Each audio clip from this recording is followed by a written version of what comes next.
Welcome to the Passive House podcast, brought to you by Passive House Accelerator, a catalyst for zero carbon building. For news, stories and connections from all flavours of Passive House, check out the articles, videos and more at passivehouseaccelerator.com. Sign up to receive regular updates about events, join the community forum and of course attend the weekly online Global Passive House Happy Hour. Now, here's this week's Passive House podcast.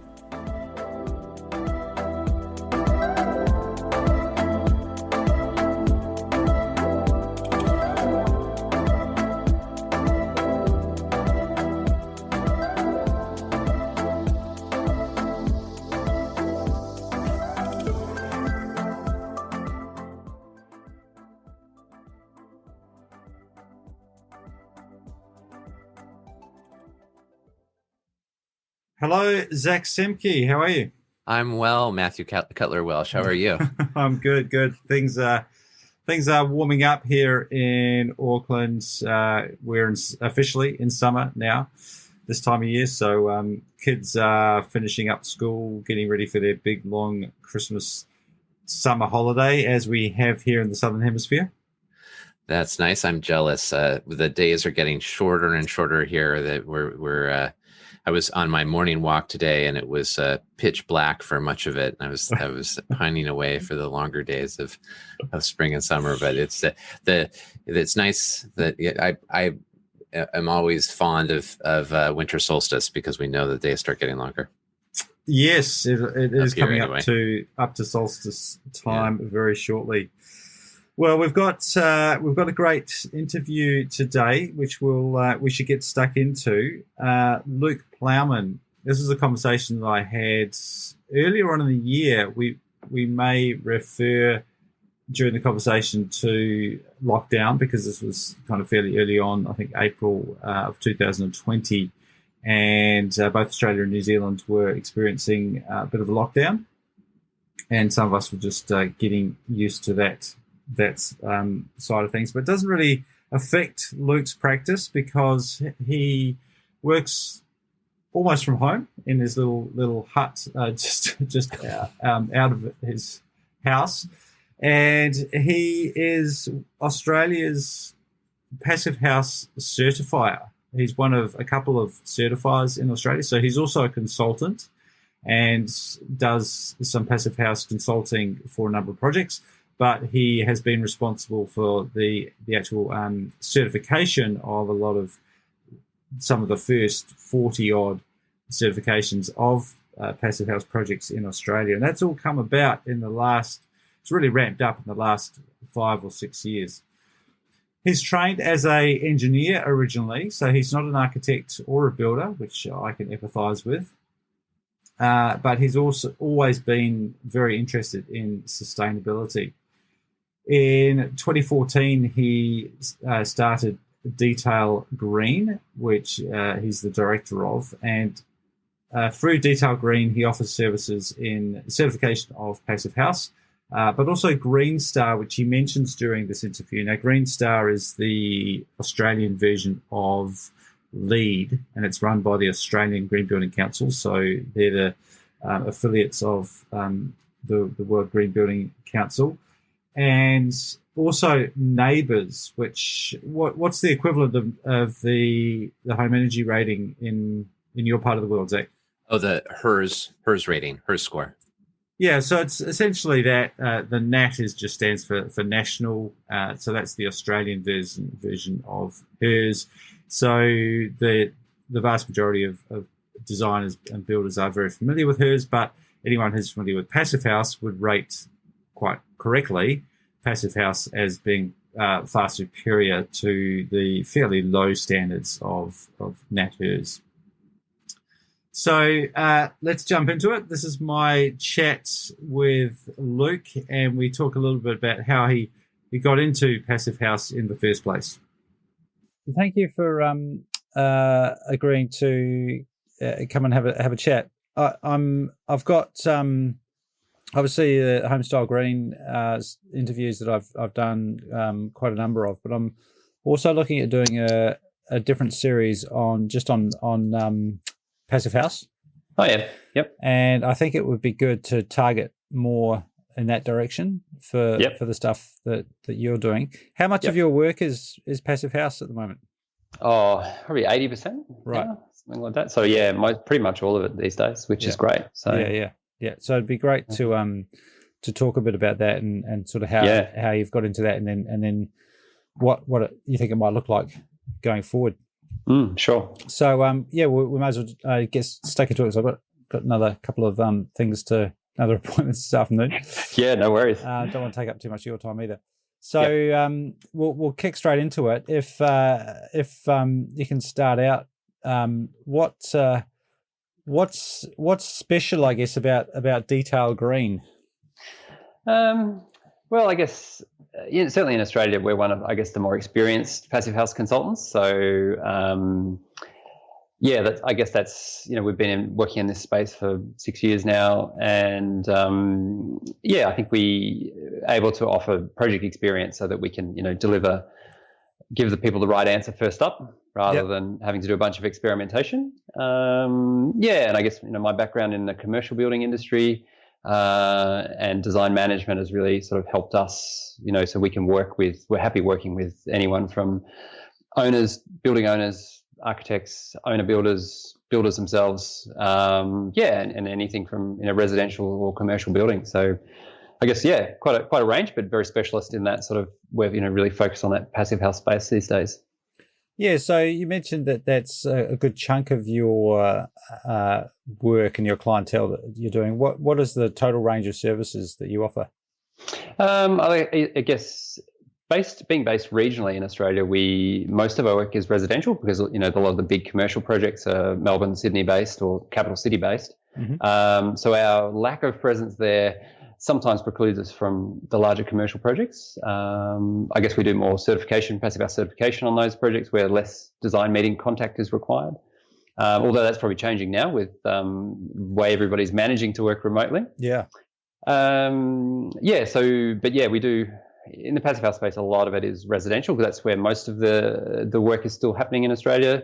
We've seen the first few commercial buildings be completed, and there's a lot more happening in that space now, but it's still mostly residential. You mentioned sustainable design consulting, other building services, energy ratings. Yep. Is that still more recognized in Australia, those types of sustainability services? Yeah, definitely. I think, we have the NatHERS system in residential across Australia. So that's kind of the base case that we do and that what people ask for. And then, but a lot of interest in passive house is really growing. We're also doing, a bit of energy efficiency work. So energy audits. But a lot of that is really dependent on a little bit of, incentives. It's really incentivized. A lot of building owners are not keen to spend money on energy efficiency. It's not very exciting work, but not very exciting from a client's perspective. I guess if you're into analyzing buildings, then it's quite interesting. But without incentive programs, we don't do a huge amount of that, although there's enormous scope for it. We do a little bit of building design work as well, just in the residential space. So that's sort of built on from us being a sustainability consultant to architects. My partner is a building designer. So we kind of do a little bit in that space as well. And that's a really great way where we can offer the full design and sustainability offering, whether it's just an energy rating or an optimized, people wanting to achieve 6 or 8 stars, 7 or 8 or 9 stars in their design, or going all the way to passive house. A range of things, but I guess the real growth we're seeing is in passive house, and people really looking for quality assurance and want to get what they're going to spend their money on. Right.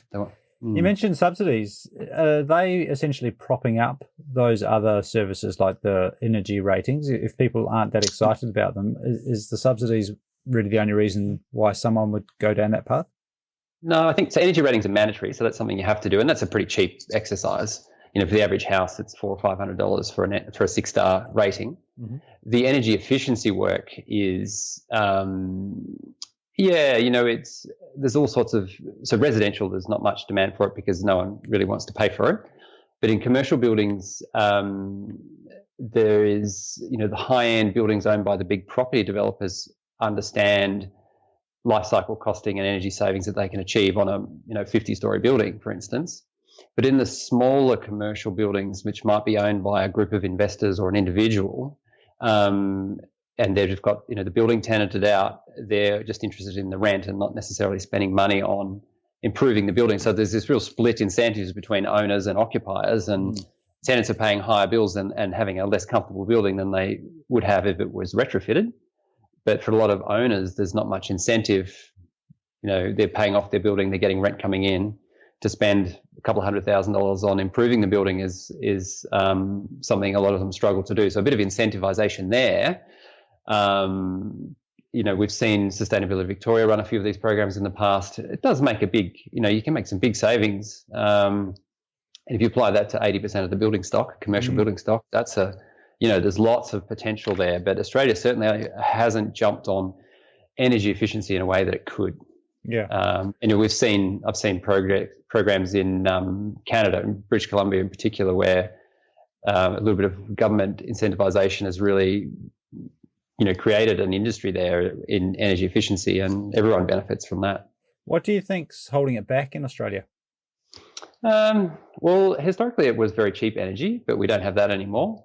And now we've got cheap PV. So I guess it's where buildings are maybe there isn't room for, in a city isn't room for big PV arrays, or I think it's mainly that split incentive. And, the Green Building Council and a few other organisations are working in that space. But, like building owners would like to see, spending money on fancy new facades or fit outs rather than, boilers and chillers and ceiling insulation, I guess. So draft proofing. That's all the boring stuff. That's the boring stuff. That's right. Controls optimization and all that sort of stuff. Doesn't make for great billboard photos. No, that's right. It's quite an interesting sort of space where there's lots of potential, but no one's really jumped on it. And I think most countries struggle with that. If you're widely read as you are, I'm sure you know that it doesn't get much recognition. Yeah. On the contrary, you mentioned there is growth in passive house. What's driving that? It's a real. So initially, 5-6 years ago, it was motivated individuals who were building their own house and wanted something that they knew would perform based on, rather than just relying on a design and an energy rating that never gets checked at the end of the construction. They wanted the quality assurance. And then as soon as you get a few built and the word spreads and they do a couple of open days, it's amazing. I think I've had any client or potential client go to a passive house open day and come back and said, no, that's not what I want. Right. So I think that. You mean they don't want something that's warm, comfortable, healthy? Sorry, no one's come back and said, yeah, I don't want. Yeah. That's what I want. I want a passive house. I don't want something less than that. Yeah. So that's really, that growth we're seeing, is, I'm sure if you did plotted the numbers, it's starting to track a bit of an exponential curve. And certainly our inquiries and number of projects that we're certifying has gone from, 5 years ago, in 2016 when we started certifying, only 1 or 2, and now we've got over 40 on the books. So, and lots and lots of interest. And, the same thing, one, it's driven by owners, and also you get a builder on board and they build one and they go, oh, yeah, this is the future. This is how we should be building. And this is all I want to do from now on. And that's been really great to see. So there's a lot of builders who are pushing it back to their clients, and likewise with architects. Yeah. Same thing. They've done a few and go, yeah, this is, we can do this. It's not, in residential in particular, it's, once you've nutted it out the first couple of times, it's easy enough to replicate. Yep. Replicate the process, and you learn how to detail it properly. Like the builders learn how to build an airtight building. They're not so scared the second and third times. I think certainly some builders also say, oh, it's a new challenge. It's good to do something different. To challenge a builder who's been working for 10 or 15 years doing the same thing, and they see something new. And, it's a big challenge for them with our leaky buildings to go from 15 air changes to 0.6 is a big leap. So certainly issues a challenge to the That builders. is huge. So that's what's still the average leakiness of a typical Australian house, around 15 air changes at 50 pascals? Yep, that's right. So that was some work done by the CSIRO a few years ago, and I can't remember how many buildings they studied, but I think it was about 100, and the average was 15, which is pretty terrible. And there was quite a range there as well, wasn't it? So that it could be accidentally quite tight, around single digits, under 5, but it could be way up the other way. That's right. Yeah, it's not a big enough sample, and we don't have enough blower-door testing results for existing buildings yet that ATMO is working on collating that information. But the database is not big enough yet, like it is in the UK, where they can really show change and show benefits of it. Do you think passive house and the growth of interest in passive house is driving that hand in hand with that awareness of air tightness? Yeah, I think so. It's because there's no other history or no other systems where people are going, I'm just going to build an airtight house. I'm not aware of I mean, maybe there are people working in that space, but no, it definitely goes hand in hand. Yeah. Do you often get people that challenge you on the concept of airtightness in a warm climate? Yeah, I guess sometimes. A lot of our projects are in the southeast of Australia where it's cooler, and people are familiar with having feeling drafts in winter. Mm-hmm. But yeah, it works. It's the same principle in we've got a couple of projects in Brisbane where it's humid and you want to keep that humid air out. So once people understand it, they appreciate it, that it works in both hot and cold climates, that air tightness keeps the heat in or the cool in. I'm not seeing much pushback against, when buildings need to breathe. We're not getting that argument much anymore, which is good. So a lot of your work now is the certification side of things, but you're also working as a consultant on new projects. You did some retrofit projects as well? Got a couple of benefits going, which is the Passive House Retrofit Standard. That'd be exciting to see those. Yeah, look, they're hard. They're really hard. We've got a few where, they've pretty much had to pull the whole building to pieces to make it airtight and put it back together again. Yeah. So, and then, none of them yet we've done a pre-blower door test. So I reckon some of those ones we've looked at would be, 30 air changes. So to get from 30 down to 1 is a mega leap. What sort of age is the original house in some of those?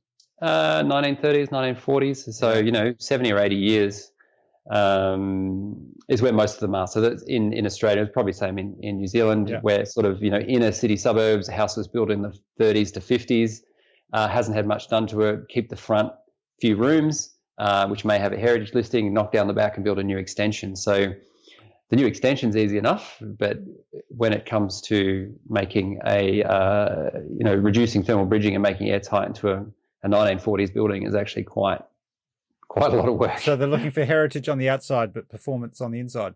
Yeah, something like that. I mean, usually heritage is means that they can't modify the outside of the building, so they have to do it all from the inside. Yeah. It's pretty extensive work that I've seen. Putting those special cases aside, what do you see as the most common challenges for a new designer or a builder getting their head around passive house?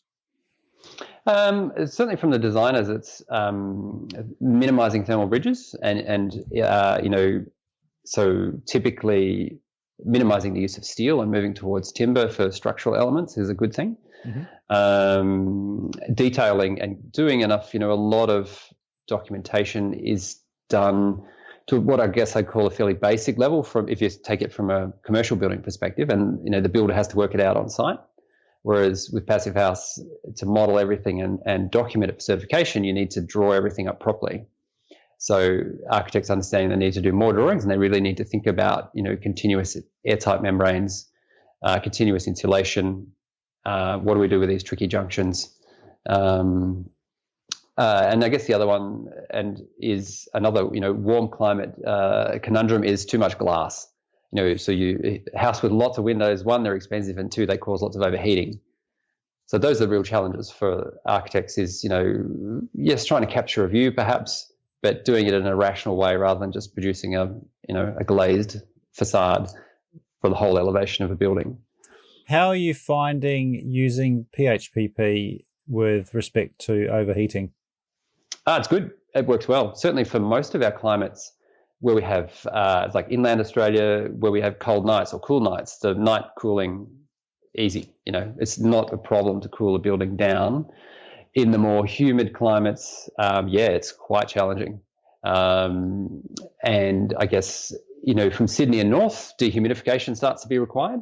And that's a new thing for most people in Australia. I think they're probably just used to living in a much more humid house than what the Passive House certification criteria require.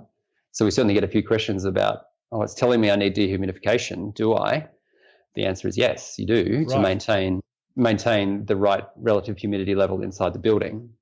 So the air tightness envelope combined with a standard heat recovery ventilation system would not be adequate for keeping the relative humidity below 60%. No, that's right. So certainly in Brisbane and North, no, you'd need to. That's where you'd swap to an energy recovery ventilation system, which will help a bit. But no, even in a few Sydney projects, we're finding some level of dehumidification is required. So we've had the first couple of those be certified, and I'll be quite interested to see over the next 12 to 18 months how they go over summer in terms of how much they use the dehumidifier. Have they got some monitoring in place? Yeah, a couple of them have. So, but they've only been finished a couple of months ago. Yeah. So it'd be interesting to see how they go next summer. Yeah. And what do they typically use? Would that be a heat pump with a dehumidifier function, or is it the standalone dehumidifier? The cheapest, easiest way is a small standalone dehumidifier, which some people already have in those climates. So the key is integrating it into managing the condensate collection. So certainly some of the Brisbane projects are looking at integrating that into the HVAC system. Yeah. Whereas the Sydney ones, it's just a little unit in a cupboard, and they have to remember to empty it every now and again. Yeah. But that's by far the cheapest way. Anything that's integrated dehumidification with separate coils is very expensive and, suitable for commercial buildings, but residential, probably not at this stage. And just for a bit of context, what sort of typical summertime ambient relative humidity are we dealing with in somewhere like Brisbane? I haven't got the numbers in front of me, but it's not all year. It's maybe for a month or two where it's 70% or above. Mm-hmm. So, and the Passive House criteria is keep it below 70. Yeah. So, it's not I haven't been involved in a project in a fully tropical climate, Cairns or Darwin or somewhere like that yet. But, that would be a different approach again, I guess, because it's much greater load. Yeah. And then coming back to the building stage, you mentioned builders embracing that challenge of trying something new. Quite often you hear the counter of saying, well, we don't build this way, or this is, I've never done it this way. But you find that the ones that you've dealt with have been pretty positive about learning different ways of doing things. Definitely. I think the most of the projects, either the client or, we've helped find a builder who is interested in doing something new. And as long as they've got an open mind, it's no problems. But if you tried to push a builder who only likes to do things his way, that might be more difficult. But those who are interested in something new, they're all on board, particularly if you have a few meetings with them during the late design stage and, really so they understand what we're trying to do. Normally as soon as they get on board, they're great with helping out with detailing and making sure that, good practical ideas of how to build this in a way that is cost effective and achieves what we need it to achieve. So, the big challenge for builders is understanding air tightness and how methodical and the level of detail they need to take installing airtight membranes. That's the big challenge. You are one of the leading designers and certified now in Australia. That hasn't happened overnight though. When did you first come across Passive House? At the time I was working, must have been 2013, I think. I was working with a big engineering consulting firm, and I had a colleague who was from the UK, and he mentioned Passive House to me, and I read about it more and really thought, this sounds really good. and then it was just the time that Claire was starting the Australian Passive House Association, and the first Passive House designer training course was run in Melbourne by Cara Rosemeyer. So I signed up for that and was hooked ever since. So, which would have been a bit of a leap of faith, even though Claire was doing setting up the association. There was still no workaround, was correct? There? I mean, you wouldn't be looking for a job straight out of that course. No, that's right. So it was really, I guess, it was part of my pathway to go and work for myself, rather than working for a big engineering company. So. But I very quickly met, a dozen or so very motivated people also in that course, most of whom I keep in touch with today. And look, I guess getting in at the right time, and things really started to take off. And I guess having experience in doing energy ratings and other things as well for architects, it's kind of, it was easy to on-sell or to get them interested and to help out. And it sort of just grew organically since then, and it's kind of great guns. Right, because the other interesting point about your past is I can empathise with as well. I'm neither a builder nor an architect, and you are similar. You're trained as an engineer, but haven't done traditional architecture training, or I'm not sure if you've been on many building sites swinging a hammer around. I certainly haven't.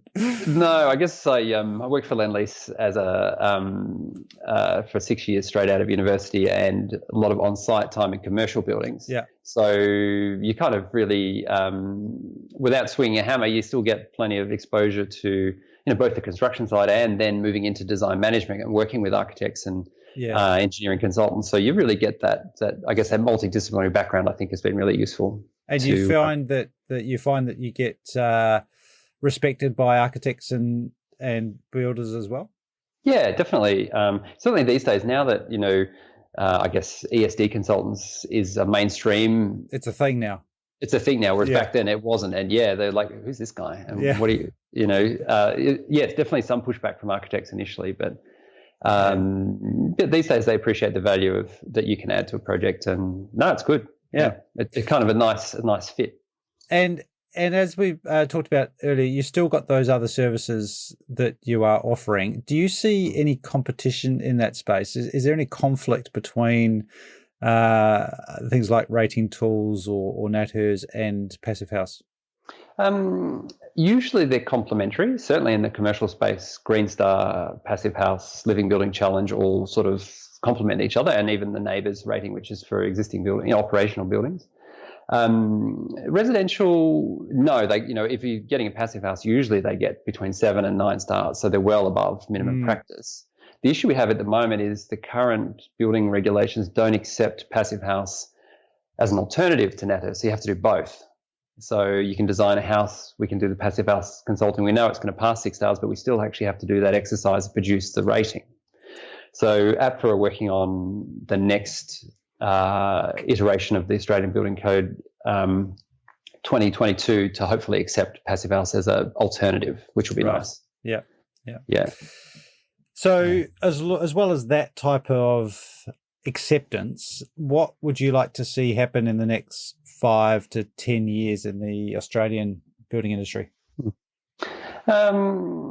It's quite fragmented. Like there's leaders both in commercial buildings with Green Star that's been around for a long time and well established, and neighbours, and then residential, there's people taking on Passive House and really energy efficient buildings, and then there's a huge gap to minimum practice.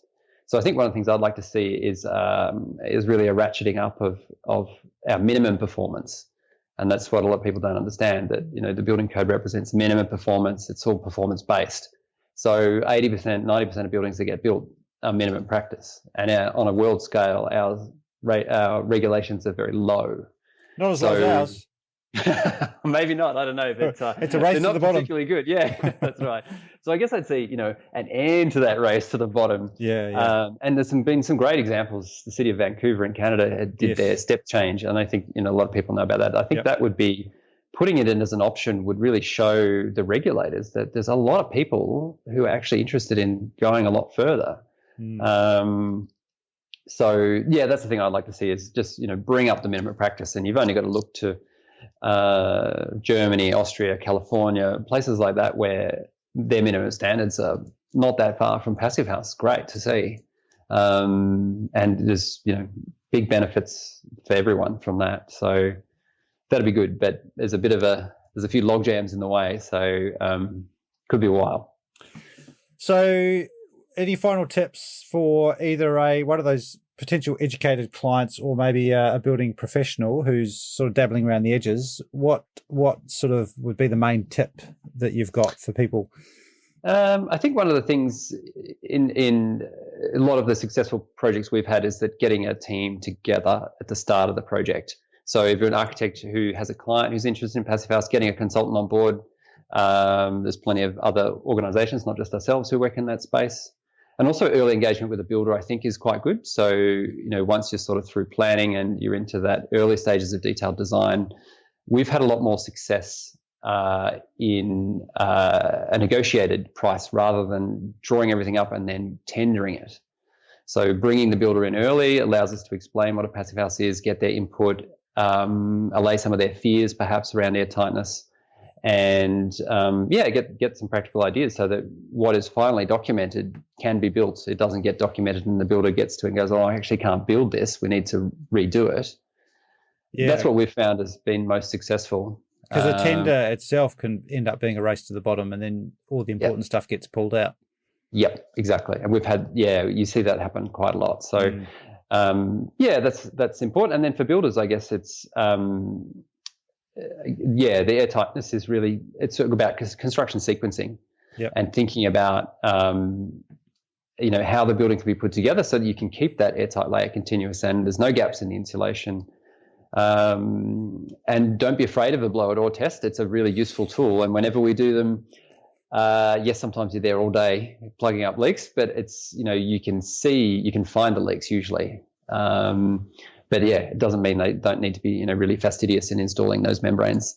I like that. In the process. Don't fear the red door. Yeah, that's right. Yeah, that's right. It's a tool. It's not something to be scared of. So looks kind of scary. That big red door with noisy fan on it. Hey, where can people get in touch with you, Luke, if they do want to find out more and maybe work with you? Yeah, best thing is our website, detailgreen.com.au, or email info@detailgreen.com.au. Awesome. Hey, well, thank you very much, and look forward to seeing further progress from your work, but also in general in Australia as well. It's exciting to see that growth in the market and in the industry. Awesome. No worries. Thanks for having me. Thank you. And that was Luke Plowman of Detail Green, and he is one of a couple of Australia's certifiers for Passive House. What do you take away from that chat, Zach? Well, certainly another reminder of the exponential growth that's going on with Passive House in Australia, which is great to see. And, Luke mentioned that in 2016, his practice had 2 Passive House projects on the books, and now they have 40. Yeah, which is great. Also slightly before that, when he mentioned Cara Rosemeyer, a lot of people know Dr. Cara Rosemeyer. She's the director of the Passive House Academy here in New Zealand, and at that time, she was running the training course to Australia because there was no one else. And so there was a couple of these people who had heard about it, and I think it was just such a huge leap of faith for these guys to invest a reasonable chunk of money and some serious time and energy into going through that qualification with no guarantee that there's just no work in that because nobody was doing Passive House projects at that time.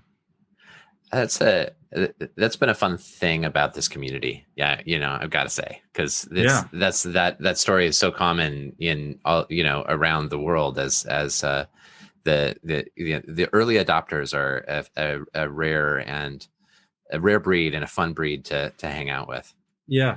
But I think, particularly in this part of the world, we're still almost there. Like you see these sort of adoption curves, and we might be just getting into the next phase of that, but it's still really early days. So there's so much potential. Which is great news for everyone. Just still get on the bus. There's still so much work to be done and so much work to go around. It's a great thing to get into. Yeah, I think, and that is, and I feel like I'm repeating myself. I probably have said this before, but the fact that it is so early, I think, also supports this spirit of sharing and openness, Yep. because we all know that like the potential is so huge for work that it's not like we've already tapped it out and we're suddenly like fighting with one another for scraps. I think we all recognize that the real problem is that we need the rising tide to float all boats, and so anything that we can do to make that happen is gonna help us. And I think so that allows, I think, some nice cooperation and reciprocity and openness in the community, which is also really refreshing. There was a couple of technical things that came up in that chat. Oh, well, the other thing that the terminology that Luke mentioned, ATMA, some people may not be familiar with that. It was just mentioned briefly. ATMA is the Airtightness Testers and Measurement Association. They're based in the UK, but getting more and more active in Australia, New Zealand, and parts of the Middle East. Run by Barry in the UK. Sean Maxwell is very active now in Australia and New Zealand. Basically, they are the organisation that helps standardise and train the industry for blow door testing, which is a really key part of getting these houses designed and constructed, and getting builders and the whole industry to not be scared of airtightness is a huge step where airtightness hasn't been a thing before. And Luke mentioned that the average infiltration rate of houses is 15 air changes in Australia, which is pretty leaky. Yeah, no doubt. I enjoyed your quote, "Don't fear the red door." Don't fear the red door. Well placed. Yeah. Yeah. And also really interesting in that part of the world is designing passive houses in humid environments. And we've already had Harvey of Solaire on the show, which we briefly mentioned because Luke has certified that project. And that's up in Brisbane, which is pretty warm and quite humid. He said about 70% ambient relative humidity. Now in Auckland here we have, in fact, a lot of New Zealand, we have 80% relative humidity. It's a little bit colder, but we're surrounded by water. Mm-hmm. So dealing with moisture and keeping it at that 40 to 60% that's required for passive house is definitely a challenge. And in some of these warmer climates, it can't be achieved simply with the airtight envelope and a mechanical heat recovery ventilation system. You may have to actually include some sort of mechanical dehumidification. This touches on a conversation that I've heard you have with another guest that I think we'll enjoy in a couple of weeks. But this notion that that physics applies everywhere on Earth, and but the specific solutions that we dial in for passive house projects in different climates is going to be different. It's guided by that physics. Yeah. And the being well tuned to local conditions, and also, and this may not necessarily apply to the humidity issue, but also taking cues from vernacular solutions, architectural solutions to local climate is like finding that nexus between passive house and that vernacular is an exciting exploration. Yeah. We have talked about that, and I think we'll continue to talk about that. I have a particular thing for eaves. I like big verandas and external shading. It's really, really important in those warmer climates. And the thing that is common, both northern and southern hemisphere, is that you've got to watch out for that westerly facing glazing, because that'll kick us everywhere. They'll hammer you and cause overheating if you have too much glass facing west. wherever you are on our lovely planet. Anything else you picked up in particular from that chat? Yeah, well, I mean, Luke talked a bit about kind of, I don't think he said aha moments, but it sounded to me like aha moments that he's witnessing builders have, as Passive House grows and more people are exposed to the practice. Also, this idea that, or this observation that when a client goes to open days, the Passive House open days, he has yet to see one of them come away from open days and say, you know what, that's not really what I want. I don't want a Passive House. That when people experience them, they're pretty hooked. It's a bit like driving a really nice car and then having to, or owning one for a while and then having to go back to some old crappy thing that always breaks down. Yeah, once you experience, it's very hard to go back. I have to admit, I've had that Tesla experience with a friend of mine, with my friend of mine's car. Yeah. Not to open that can of worms, but no. Yeah. All right. What have we got going on as we all get towards wrapping up the year? Yeah, we're getting there. So next week this week, as listeners are listening to this podcast when it releases, we have a Passive House Accelerator Construction Tech Tuesday, which of course is on Wednesday in New Zealand and Australia, as I appreciated that you reminded us of the other night again. The guest will be Ian Robertson, who has, and he's actually been on the Global Passive House Happy Hour. He is an architect and Passive House practitioner in Vancouver, BC, who just completed a really cool house that includes 6 different engineered wood solutions. So CLT, NLT, and all sorts of different technologies went into this cool little house. And so he's going to be presenting about that at Construction Tech Tuesday. And Global Passive House Happy Hour is going to be a holiday party and a planning kind of a input process, and we want to do a little information gathering from the Passive House community about what they want from the accelerator in 2021. Cool. So we're going to do a little process around that at the happy hour, and then there are other things going on in coming up in terms of educational opportunities and stuff, and we'll include links to our weekend preview that has details there. Speaking of education, I know that a lot of the providers of Passive House courses have posted their training for 2021. I've already had some inquiries about training. So if you're thinking at all about that, if you're not quite qualified, yes, now's a good time to have a look around.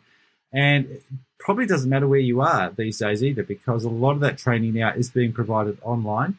And there are fewer restrictions of your location, so you should be able to find a provider of Passive House training pretty much wherever you are. So have a look around and get yourself trained if you're not already. All right, that pretty much wraps it up for this week. Thank you very much for tuning in. Thanks to Sydney and the team for helping us put podcasts together each week. It's a real pleasure to have our guests and also to have you company listen to us as well. So thanks very much, and thanks to the Passive House Accelerator for producing this Passive House podcast. Thanks, everyone. The Passive House podcast and all of the programs of Passive House Accelerator are made possible by generous support from our sponsors. So I want to say thank you to them. Our founding sponsors are Bax Ingui Architects, Mitsubishi Electric Train HVAC US, RDH Building Science, StoCorp, and Zola Windows. And our stakeholder partner is NYSERDA, the New York State Energy and Research Development Authority. Thank you.